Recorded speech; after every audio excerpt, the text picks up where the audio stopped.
बा खाली जोर कांड के हम एने ओने कैले बने। ऐसे तो वाल्मीकि जी 6 गो कांड लिखले बड़े, बाल कांड, अरण्य कांड, अयोध्या कांड, बाले कांड में 100 गो, अच्छा, अरण्य कांड, किष्किंधा कांड, सुंदर कांड, लंका कांड, उत्तरकांड। तो रउआ कय गो में कांड लिखले? हम 7 गो कर दिल बनी। वो जोर कांड बढ़ गइल बा।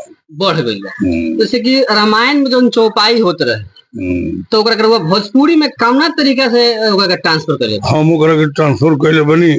जितना बिहार के प्रसिद्ध लोक गीत बा या जौन गीत अब समाप्त होता, जैसे मेहरारू जात पर बैठ के गाओ तरी सन, जौन के जात सारी कहल जा, त न जात चलत न उगाओ तरी सन, तो खत्म होता। उ जात सारी के धुन पैदल रास्ता चलत में लाचारी लोग गावत रहे, त न के पैदल चलत न लाचारी गावता। अब वो लाचारी समाप्त होत रहा। वो लाचारी में जितना पुरानका कुल धुन भिखारी ठाकुर के विदेशी या महेंद्र मिश्र के पूर्वी, तो रानी सारंगा, कुंवर विजयी में पहले देहात में हुई, लोग सुनी, अब ना कहीं होता ना लुप्त होत रहा। वही कुल धुनवा के कुंवर विजयी राजा भरथरी के धुन कौन हो, बिहुला के धुन कौन हो, आल्हा के धुन कौन हो, सोरठी के धुन, यही कुल धुन पर 4-4 पद के गीत। एगो वहां के लिखले बनी, एगो दोहा 8 गो चौपाई। हम लिखले बनी एगो दोहा, एगो 4 पद के गीत, फिर एगो दोहा, एगो 4 पद के गीत। कहीं जरूरत पड़ल बा तो चौपाइयो लिखले बनी, कहीं जरूरत बुझाइल बा तो कवितो लिखले बनी। बाकी अधिकतर गीत और दोहा। तो कहीं ना कहीं रउआ अपना संस्कृति के भी बचावे के कोशिश करवाइन, जो हमनी के देहात में, जो हमनी के बिहार में चलत रहे, ओकरा के यहाँ के, जैसे कि यहाँ के बोलनी है कि जतसारी वाला गीत, जो लोग पैदल चलते रहे, तो पैदल चले वाला जो गीत रहे वो सब खत्म होत जाता है। हमनी के जो संस्कृति और सभ्यता बा कहीं ना कहीं विलुप्त होता है। ओकरा के जिंदा करे खातिर कहीं ना कहीं रचना कैले बानी। बिल्कुल ये सराहनीय काम बा, लेकिन हमनी जाने में सकी, जैसे कि जो गीत के नाम देनी है तो हमनी के पता नहीं है, नयका जनरेशन के हम खुदे हमारा पता नहीं है, तो कौन प्रकार के होत रहे तरी मुनी हमनी के सुना देती तो लोग के पास भी पहुंच जाए। जैसे जतसारी कहनी है, जतसारी में बहुत तरह के गीत जात पर बैठ के गए हैं मेहरारू, कोई खोल के बा। तो पहिलका खोल के बा कि रामा पिया मोरे गई रे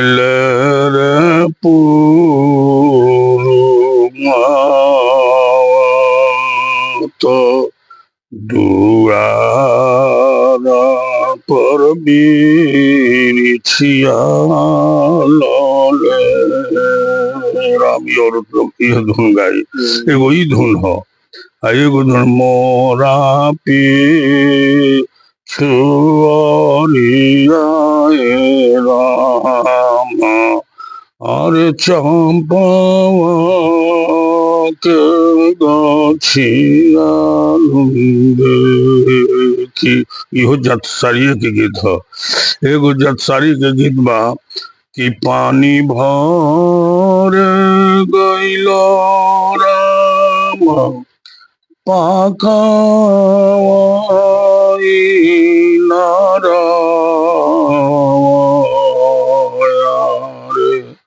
केहू ना घरिला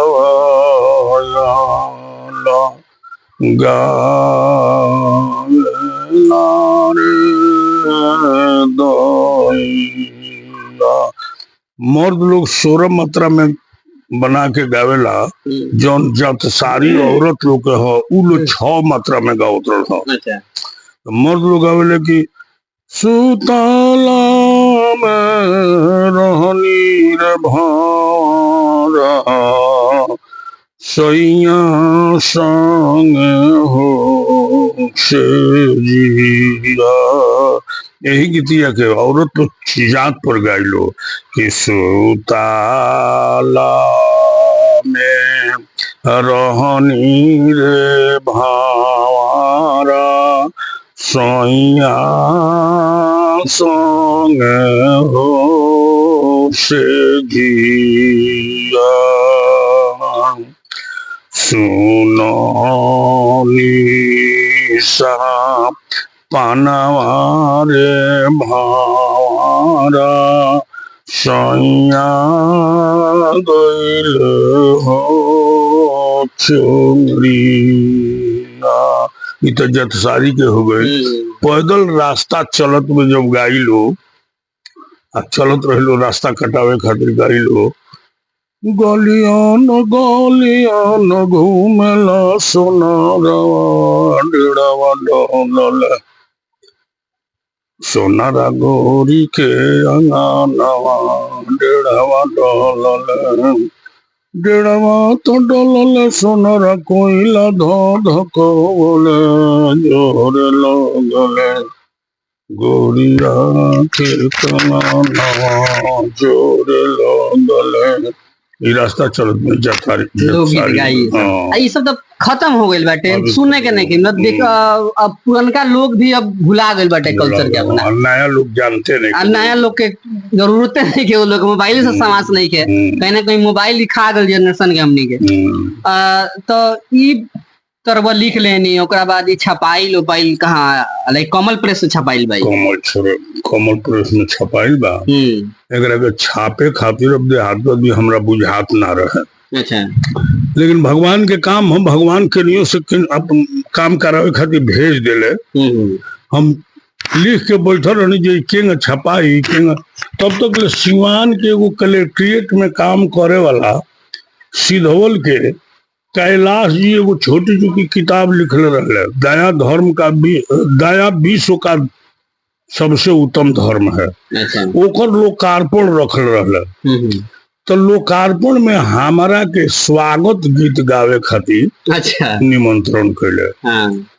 तो स्वागत गीत गावे गनी तो उनका से हमरा जान पहचान भई जे भाई तू के किताब छपवलो हमहू लिख देले बनी। उहे सहयोग जब कैले एक प्रिंस निकलवले उहे ओकर करेक्शन कैले। ओकरा बाद भाई हमारा जानल लो भाई किताब लिखे बड़े तो एकरा के पैसा जरूर चाहिए। पैसों के हमारा लगे प्रोग्राम हम डाउन हो गए रहे। पुरानका ब्यास में गिनती हो गई रहे हमने के। हाँ तो भाई हमरा सुनले तो लिया गए हमरा के गोरखपुर गीता प्रेस से छपवावे खातिर।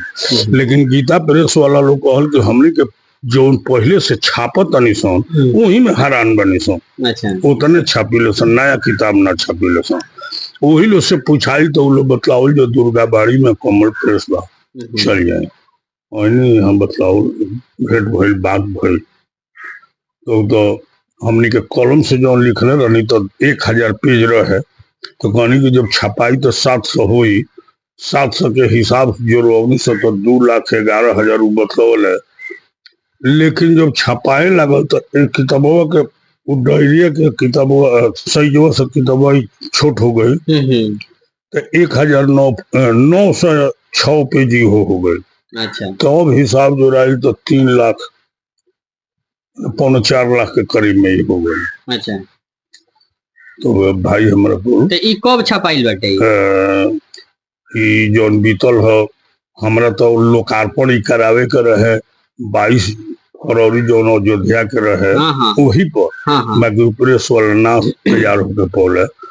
शिवरात जो रहे फागुन के शिवरात वही अवसर पर छपाई। तो एक फिर लोकार्पण भइल बा कि ना? एक लोकार्पण 30 जून के दिन सिवान अशोका होटल में। अच्छा तो का एकर कुछ अथी रखल बाटे एकर माने कि प्राइस पैसा वैसा जौन बा प्राइस माने बेचे खातिर तो भइल लिखे। लेकिन खर्चा बावे लोकार्पणों में खर्चा होता तो सहयोग राशि लिखल बा 501 रुपया। अच्छा हाँ सहयोग राशि जकरा बिछाई सहयोग करी।